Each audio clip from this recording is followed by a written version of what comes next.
তত্ত্বাবধায়ক সরকারের অধীনে দেশে 4টি জাতীয় নির্বাচন অনুষ্ঠিত হয়, যা গ্রহণযোগ্যতা পায় দেশে বিদেশে। 2009 সালে আওয়ামী লীগ ক্ষমতায় আসার পর এক রায়ের আলোকে তড়িঘড়ি করে তত্ত্বাবধায়ক সরকার ব্যবস্থা বাতিল করে দলটি। সংশোধনী আনা হয় সংবিধানে।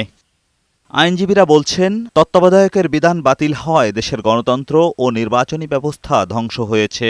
5 আগস্টের পট পরিবর্তনের পর তত্ত্বাবধায়ক সরকার ব্যবস্থা ফেরাতে আইনি লড়াই শুরু করে বিএনপি, জামাতসহ বেশ কয়েকটি পক্ষ।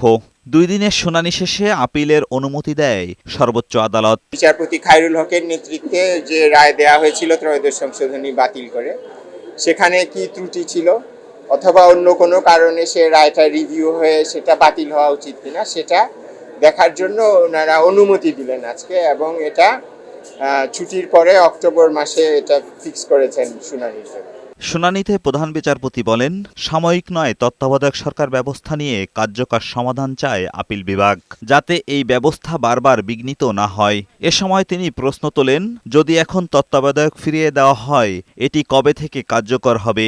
জবাবে অ্যাটর্নি জেনারেল বলেন, নির্বাচনকালে তত্ত্বাবধায়ক সরকার ব্যবস্থা কিভাবে কার্যকর হবে আপিল বিভাগ চাইলে নতুন করে পর্যবেক্ষণ দিতে পারেন। আমরা বাংলাদেশের মানুষের দীর্ঘস্থায়ী গণতান্ত্রিক পথে নেওয়ার জন্য তত্ত্বাবধায়ক সরকারে ফিরে যেতে চাই, এবং ইতিমধ্যেই দেখেছেন ভূতের মুখে রাম নাম উঠেছে। শেখ হাসিনা নিজেও বলেছেন ওনারা তত্ত্বাবধায়ক সরকার চান। সুতরাং গণতান্ত্রিক প্রক্রিয়ায় ফিরতে হলে সেটা কখন থেকে কি ফরম্যাটে আসবে আপিলের ডিভিশন সিদ্ধান্ত নেবে। বিএনপি, জামাতসহ আবেদনকারী আইনজীবীরা বলছেন, তত্ত্বাবধায়ক সরকার ব্যবস্থা ফিরলে সুসংহত হবে দেশের গণতন্ত্র।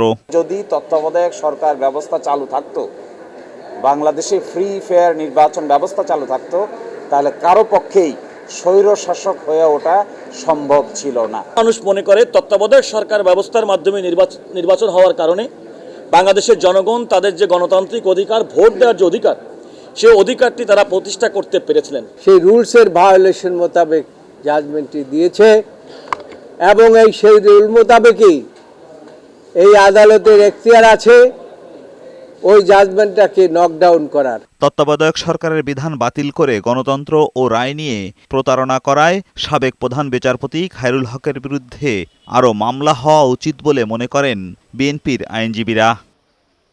এজাজুল হক মুকুল, বৈশাখী সংবাদ, ঢাকা।